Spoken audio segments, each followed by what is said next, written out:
I wonder whether we shouldn't transform the question and say can in the future public transport survive without the IT tools? So the point is that if we stick to the old way, we're going to be replaced.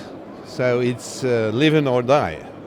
And to that extent, we need to embrace that revolution as much as we can to lead the pack and be sure that public transport first survive and then grow, which is our purpose, of course. I think it will be a longer period than just the year 2016. From my association viewpoint, I want all the operators and authorities which are in charge of public transport, as I said, to embrace IT, the digitalization revolution, and to become the backbone of the mobility in town through the use of all those new tools. Technology for me is not a very important thing, except that it helps reducing costs and being smarter. Being smarter, we were not that much. We were putting a lot of buses and tramway on the street, but didn't know whether they were really well used. So now we have a much better on-time and real-time experience, and we can say what we have to do.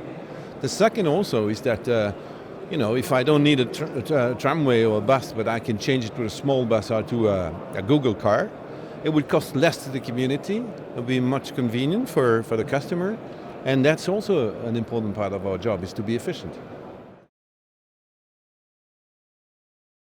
I think what technology can make is that instead of being a collective transport, you can try to individualize it. And the reason why people are keeping their car is because even if they are stuck in some traffic jam, they feel they are in their home and they listen to radio or they're smoking or whatever. And whenever they have to be confronted with other people, it seems like in our time it's a bit more difficult.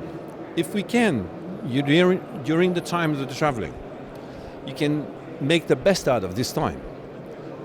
And by the same token, have a collective transport which is more economic. I think we really can make for the people something very individual where they can stay in their bubble. If they want to talk with the other people, they can. And on the long run, the whole community will save money and eventually build livable city and not just parking for cars.